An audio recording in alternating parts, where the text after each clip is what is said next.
arrive en 73, ce canard qui vient d'une autre dimension, comme on l'a compris dans le film, qui est un canard qui a fort mauvais caractère et qui se retrouve coincé sur Terre.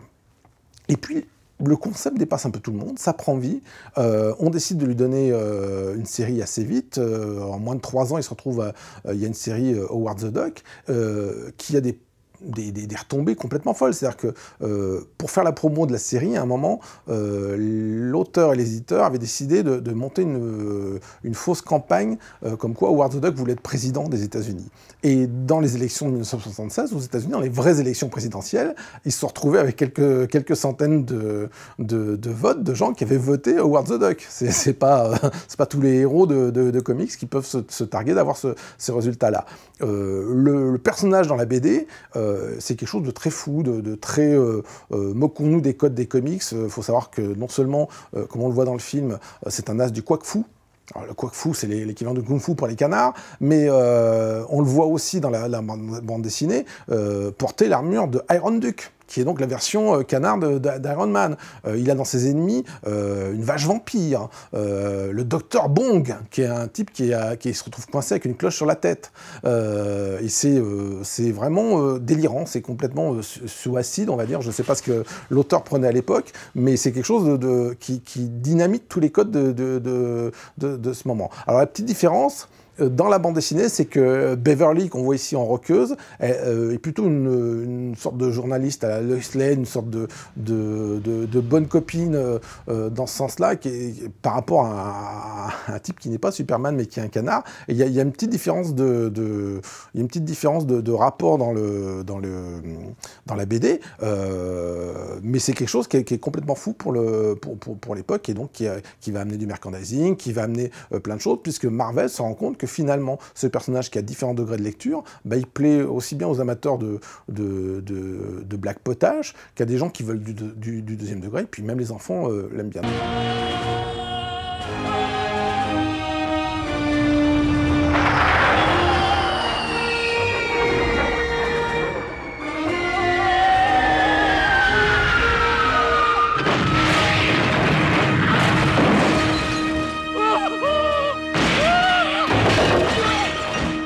Dans les années 80, le personnage prend une dimension insoupçonnée, un potentiel commercial insoupçonné, et le scénariste Steve Gerber réalise un peu cette ampleur-là, et se dit, mais moi j'ai créé au début quelque chose qui était un personnage secondaire, qui a pris une vie propre, qui a pris l'ampleur qu'on voit, il y a des projets de films, il y a du merchandising, et je voudrais récupérer les droits de mes personnages, ou en tout cas des royalties conséquents, ce qui aux États-Unis pour les comics n'est pas toujours le cas. Et ça a créé une vraie guéguerre, il a fallu aller devant les tribunaux pour ça. Les autres auteurs d'ailleurs ont un peu soutenu Steve Gerber. Jack Kirby, qui est le créateur des 4 Fantastiques, qui est aussi le co-créateur de Captain America, de plein d'autres personnages de Marvel, qui lui aussi était en bisbille, s'est uni à ce combat. Ils ont lancé ensemble un personnage qui s'appelle Destroyer Duck. Donc on reconnaît en fait Howard the Duck qui est encore plus furieux, et puis qui est chargé d'armes et qui est prêt à tout casser. Donc une série parallèle dont les finances servaient à alimenter le procès. Alors finalement tout ça est rentré dans l'ordre. Steve Gerber lui-même est revenu chez Marvel des années plus tard pour continuer, pour reprendre à travers quelques projets les aventures de Howard the Duck, avec cette petite difficulté qui était toujours que rôdait quelque part, un peu comme le requin des Dents de la Mer, l'Empire Disney qui disait « Attention, il ne faut pas que ce personnage ressemble trop à Donald ».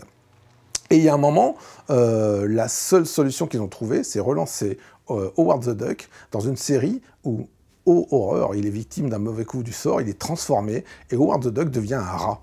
Tout en gardant le nom Howard the Duck, c'est un pauvre canard qui a été transformé en rat par le sort, et qui lutte donc d'épisode en épisode, et de transformation en transformation, ce qui lui permet de se moquer encore d'autres choses, et puis on aura compris qu'en devenant un rongeur, il se moque aussi d'un autre personnage de Disney, pas lequel, vous devinez. Mais et donc il y a toute une petite série qui est parue il y a quelques années où Howard the Duck est tout sauf un canard. Chaque épisode, il devient autre chose. Il y a même un épisode où il devient une femme. Et voilà, c'est un personnage qui a vécu beaucoup de transformations. Et dans la ligne directrice, on peut dire que là où on reconnaît Howard the Duck, c'est dans le fait que c'est un non-sens permanent. C'est-à-dire que c'est un truc qui n'a pas comment dire, qui ne repose jamais dans le même endroit, jamais dans le même esprit, et on ne sait jamais d'un épisode à l'autre qu'est-ce qui va se passer. On a des aventures de Howard the Duck où il lutte contre des canards, mais des zombies. Il lutte contre des robots, il lutte contre des démons. Alors on voit un peu dans le film, les démons noirs de Sominus sont des maîtres un petit peu dans l'ambiance de Lovecraft, des choses comme ça, qui existent aussi dans la BD. Alors, donc, effectivement, quand on récupère un canard qui, au demeurant, devrait être un peu comique, le confronter à des créatures vraiment démoniaques qui sont là pour bouffer la terre, on se rend bien compte que Howard, c'est avant tout, avant d'être un canard, même c'est un contraste. Arrivé dans 4 minutes.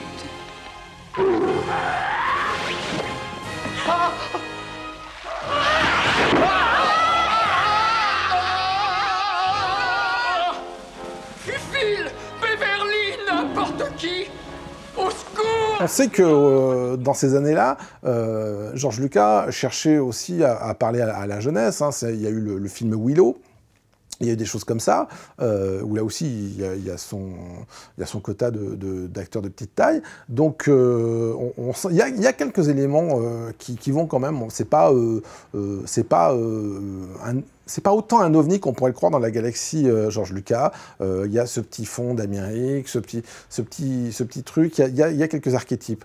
On va dire que malheureusement, ils ont été trahis par la technique, que si le film avait été lancé, créé au moment où les studios étaient beaucoup plus à l'aise en 3D, on le regarderait forcément différemment. Mais sur l'intention, on peut tout à fait comprendre cette idée qui est de faire quelque chose de à la fois un petit peu action, comique. C'est finalement... il y a des épisodes d'ailleurs de la BD de Howard the Duck où on se moque d'Indiana Jones. Et Dieu sait qu'ils n'ont pas tous les deux le même air, mais il y a cette idée. C'est-à-dire que Indiana Jones est capable de sortir des vannes sous le feu des nazis. Et Howard the Duck, c'est un type qui est capable effectivement de sortir des trucs très, très humour noir. Alors ça se sent sans doute un peu plus dans la VO. Des blagues très second degré, très comme ça, à froid, dans les pires situations de la Terre et même de Doc World. Je crois que j'ai un truc fait sur mesure pour toi.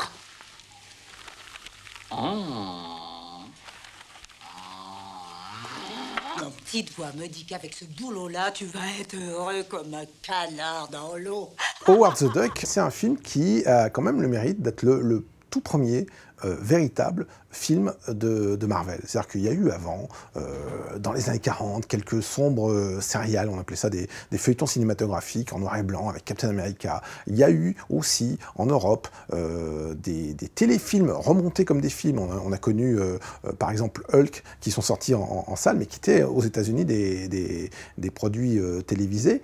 Et le premier long métrage, véritable long métrage pensé pour le cinéma, c'est Howard the Duck. Le personnage a déplaisé à un concurrent de l'époque qui s'appelait Disney, qui est aujourd'hui, le monde est petit, le nouveau propriétaire de Marvel. Et donc, pour faire ce film-là, d'un côté George Lucas, qui participe à la production de ce film, et de l'autre côté Marvel, avait un peu on va dire des guidelines assez on va dire fixe pour pas trop partir du côté de Donald the Duck, qui était un petit peu le modèle à éviter. Donc on est passé par ce système de personnages pas du tout dessinés, au contraire un comédien de petite taille dans un costume qui a plus ou moins bien vécu et qui même à l'époque faisait peut-être rire. Mais finalement, quand on revoit le film, on se rend compte que l'ambition, elle était là. Et avec des petits signes, par exemple, on se rend compte que le logo lorgne un petit peu sur des choses comme le Retour vers le futur. On se rend compte qu'il y a une actrice en commun, Lea Thompson, même le solo de guitare vers la fin. Il y a une petite volonté d'aller par là. Il y a aussi une petite volonté scénaristique d'aller vers quelque chose qui pourrait se comparer à Qui veut la peau de Roger Rabbit. avec un petit côté humour, des fois un petit peu en dessous de la culotte. Il y a quelque chose comme ça, et finalement, ce film-là, il suffirait de remplacer le costume du comédien, qui est ce qu'il est, par un personnage animé, et on se rendrait compte qu'il y a quelque chose de beaucoup plus énergique derrière. Oh non! T'es toujours là? Si vous ne connaissez Howard the Duck que par 2 secondes à la fin des Gardiens de la Galaxie, il est vrai que ce film-là va vous surprendre. Parce que, clairement, c'est quelque chose qui est un petit peu de bric et de broc. C'est aussi, je pense, quand même, à un moment, je pense que les producteurs n'ont pas su forcément si s'adresser vraiment aux enfants ou à un public un peu plus ado, voire adulte. On le voit un petit peu dans les vagues références, peut-être, à une amourette entre Howard et Beverly, ce qui est pas politiquement super correct. Et donc, il faut comprendre que c'est quelque chose qui est forcément à voir dans son contexte, comme on pourrait voir d'autres films des années 80, qui eux aussi ont peut-être pris 20 ou 30 ans dans la figure. C'est en même temps une occasion rare de découvrir une forme de standard. Comme je disais tout à l'heure, ça reste quand même, pour le bien ou le mal, le premier film Marvel, et c'est aussi un film qu'on nous a caché pendant très longtemps. Un film qui était très difficile de voir. Alors, longtemps, les gens qui avaient des VHS de ce film-là les gardaient précieusement pour pouvoir épater les copains, pour pouvoir raconter ce qu'ils avaient vu. Mais c'est clair que même le DVD a eu une toute petite vie aux États-Unis, n'a pas circulé tant que ça en Europe, et bien entendu encore moins en France.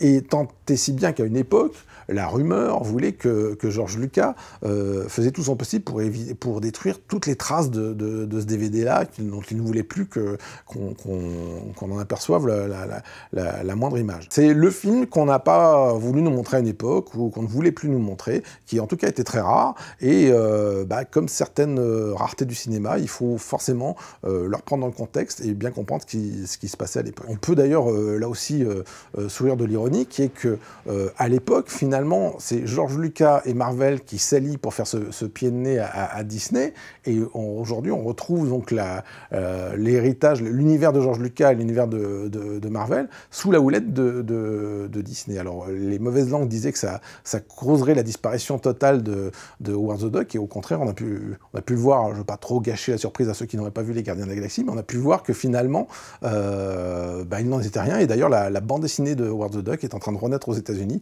sous l'impulsion de cette apparition. Donc c'est un personnage qui est loin d'être mort.